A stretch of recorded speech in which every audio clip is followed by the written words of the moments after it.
Sometimes in the realm of the spirit, excuses is not accepted. When the Lord expects you to produce results, then those results should be produced. So if you continue with activity, with that productivity, busy with that impact, sin but not significant, gifted yet not fruitful, you are blessed by the Lord with so many things, yet nobody feels the blessing. Your blessing ends with you. This is not what God is looking for. God looks beyond the performance, the outlooks for the results. And whenever He plants you somewhere, He is expecting results from you. So He wants you to come with results. Everybody has a season for fulfill purpose on earth. There is a time given to you. There is a prophetic timeline given to you. David said, teach us to number our days that we may apply it unto wisdom. Show us how many days we still have so that we'll be careful how to live our life. Because it's not how long you live, it is how well you live. Life is not in this duration, but what you have given in the shortest period of time. Sometimes you can use one day and change a whole generation. It took Jesus 3.5 years of preaching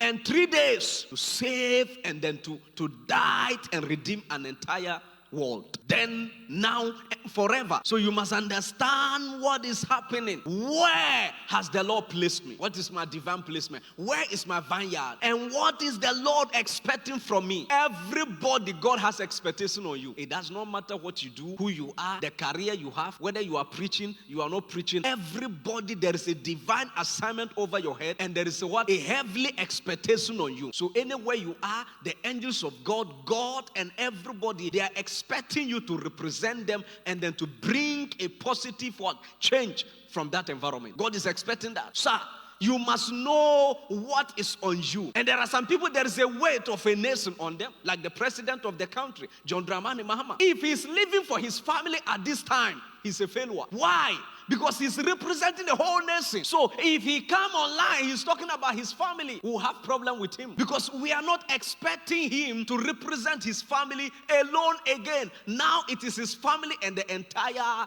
Ghana. There are people God has given the burden of nations. He has put on their shoulders the weight of nations. Some is cities, some is communities, some is families. But you know what? God always starts from somewhere. So before God can put a weight of a nation on you, you must first of all be delivered. If you are not free, you cannot deliver your family. And if your family is not free and you attempt delivering a city, you will fail. Because the family will come after you and they will break you down. The reason why some of us are visited by our aunties every night is because we've not preached salvation to them. So whilst you are sleeping, you think you are in a cry and they are in the village. They don't need warfare. In the night, before you close your eyes, they are over there. Look, spiritual things are real. I hope you know that. I hope East Legon life will not let you forget about spirituality. I'm telling you the truth. They fly in the night. Even in East Legon, they are there. They are everywhere. They don't care about the location. So you see, freedom must start from the individual himself. When you are free, you can deliver your family. That is why before God sent Moses back to Egypt, Moses have to be free. So he delivered him for 40 years. Why will God wait for 40 years to bring deliverance to Egypt? No, he was waiting for Moses until you are ready. So he sent you back there to set them free. If you attempt to manifest your calling prematurely, you will become a victim of that same thing. That was supposed to make you a giant. So you see, Moses waited until the right time. The Bible says, and John the Baptist was in the wilderness until his season of appearing, which means he has been mature. He is now prepared by the Lord in the cave, so he can stand every platform and every storm in life. He's qualified to speak for the Lord. Check yourself. What is the call of God over my life? What is the Lord demanding from me? And then live for it. Sometimes that is the beauty of life. You do everything to fulfill your call, because we have only few days and few years to live on earth. I can't remember many years ago, I used to be taken care of by my mother. But I can tell you, every week now my mother calls me. When my mother calls me, I don't answer. She will call when you answer. He said, hey, I was the one who used to tell her, I have been looking for you. Now she's the one looking for me. Responsibility have changed. That's when I realized that I'm closer to them. No, it happens. You must tell yourself the truth. If you keep lying and keep lying, before you realize, the lies will catch up with you. You are not growing young. Things are changing. You have already spent 30, 40 years and you don't know what you are called to do. A man of God came to me. He traveled from one country to me in Bolga, and he said he was 67. He said, man of God, can you confirm if the Lord has called me into ministry or not? I said, sir, 67. You are still trying to confirm at 67. We don't know how long the confirmation will take, because some people, when you say it is true, they will still go. They will not believe, because you know what? They want a spectacular encounter where an angel of the Lord will appear and stand tall like the mountain and call them, look,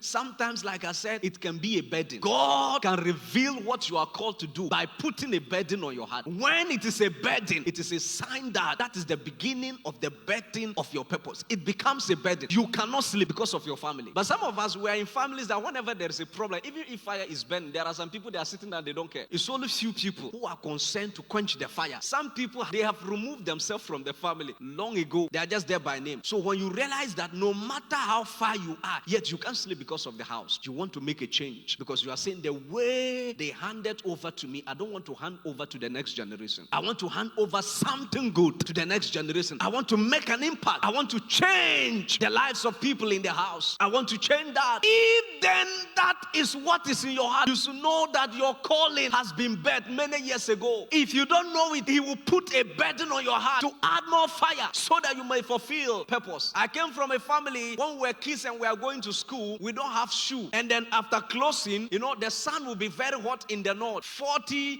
plus something. So, when we are walking barefooted on the sun, your legs will be so hot. So what we do is that we walk in the bush. Whenever you see anything like a rock, you will stand on it for some time for the soles of your feet to cool down and you continue walking. I came from a place where the trouser we wear, the socks we wear to school is the same socks we wear to play football. So in the night, my mother will beat you. You have to wash it and dry it. If not, tomorrow you are not going to school. So me, I'm not happy with poverty because of what he has done to my family. So my energy towards things are different because when I look at that place, those families where we came from, we can't hand over like that to the next generation. Something must happen. You see? So sometimes you see, God that burden begins to build. I started learning how to pay my school fees from the nurses' college. I was the one who enrolled myself. I got the admission myself, pay my admission fee myself. Whilst I was there, I was doing everything, paying things myself. You will go to school and complete. Nobody will even called you. So you see, things like this, God will place a burden on you and called you out of that. And one of the things I want you to know is that when the Lord called you out of environments like this, it is because he can trust you. And it is because he wants you to make a change. Don't leave your environment the same way you met it. Don't leave your company the same way you met it. No, don't leave it like that. God has hope in you.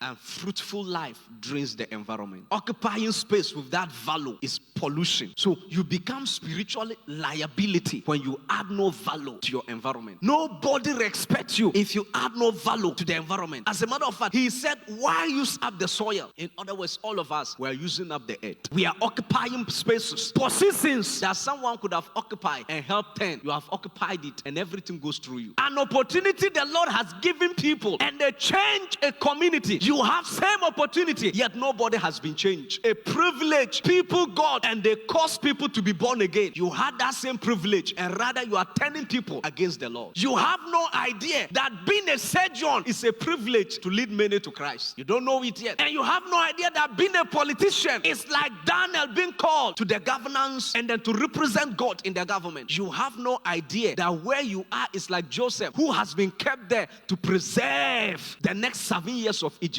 They were men called only for once. They showed only once in the Bible, and that was it. They showed up, fulfilled their purpose, and disappeared, and that was it. You must understand what the Lord have called you to do. If not, you will use up the earth, and yet you will not be productive. Resources are living. It is you who don't know it is living. The earth can speak. The Bible says when Abiram, Korah, and Co, when they rebel against Moses, the earth opened up and swallowed them. Whatever you are doing, the earth bear witness. Things around you bear witness. There are people which their houses have rejected them and they lost those houses. You don't know in the realm of the spirit. The house said, I no longer want this person to be here. The person has been rejected. You see, people know how to do business with spirits so that those spirits will reject families from a particular location. Cars rejected people. Finances rejected people. Said, as long as this person is concerned, look, you should know that life is spiritual. Don't use up resources. So if you are given any resources, use it to the glory of God. Use it to fulfill your assignment. Life does not consist in the abundance of material things. There is something beyond it. And that thing beyond it is when you are now living that life for an impact. That is what it is all about. And remember this, that whatever God gives you is not for you. It's for your purpose. Whatever you have, if you don't know how to live for purpose, when you die, that ends it. There's no day we'll stop mentioning Jesus. There's no day Mary Magdalene's name shall be erased. There's no day the prostitute who poured the alabaster box of perfume on Jesus' feet will ever be erased. Jesus said, wherever the gospel is preached, your name shall be mentioned. Today, we just mention her name and we just mention her case. You see, just for one moment, identify yourself. What is my vineyard? Is it in the church? Is it in the economy? Is it in politics? Is it in business? Is it in the market, the world market? What am I called to do? There are couples. One is called Moses and the wife is called Lau. Pastor Moses and Pastor Lau. They are USA citizens. They came and they were in Burkina and they built some churches in Burkina. They bombed those churches and killed most of their pastors. And they came to Bolgatanga and then they said they are not coming to Accra. They want a place where it's close to the churches in Burkina. So they are staying there. But all the time you see them going to Burkina. The last time I was with them, I said, why? There are pastors here that is doing fraudulent activity to get US visa and go. That the Lord has called them to USA. Another pastor have rejected his citizens and came to a particular place where they are bombing people and killing people all the time. Yet there is someone who is not in talking terms with the Lord. Why? He went to USA embassy and they refused him visa. So on Sunday he said, I won't come to church. And what type of God is that? You will pray, he will not answer. If not just understand that sometimes rejection can be a voice from the Lord. You don't know that you can go to an embassy and they say you are not leaving. It is not the counselor who have rejected you. It is the Lord who said reject him. Because if he go there, he will mess up. If he go there, he will miss his purpose. Not everybody is called to fulfill their purpose in Canada. Some of us, we must be in Ghana. If everybody leave Ghana, who change the Ghana now? Who change it? And fulfilling purpose and your assignment in the ground where God has placed you is the best thing. I'm not saying don't go to Canada. If the Lord have sent you there, more grace to you. If you've been sent into United States of America, that's beautiful. If you are sent into Netherlands, wherever you are sent to China, that is beautiful. But you must discern and you must be sure if God is involved in that. If not, you will chase yourself out of where you're supposed to be. In the midst of famine, Isaac parked on his way. The Lord said, hey, I'm parked. For in this place, I will bless you and I will prosper you. That same year, the Lord prospered him and continued prospering him until he prospered. And everybody there envied him. Why? He was the richest man there in 1 year. Why? He stayed at the right place. When you are at the right place, things happen at the right time. So before the end of the month, remember to invest in your calling. And don't forget that you are created to live an impactful life, a fruitful life. You are gifted, but if your gift is not helping God, you are a rebel. If the position that God has given you, he don't profit from it, sir, you have rebelled. You have betrayed his trust. Wherever you are, know that God has put you there because he wants to profit. Biggest businessman ever lived on earth is Jesus. He knows where to invest in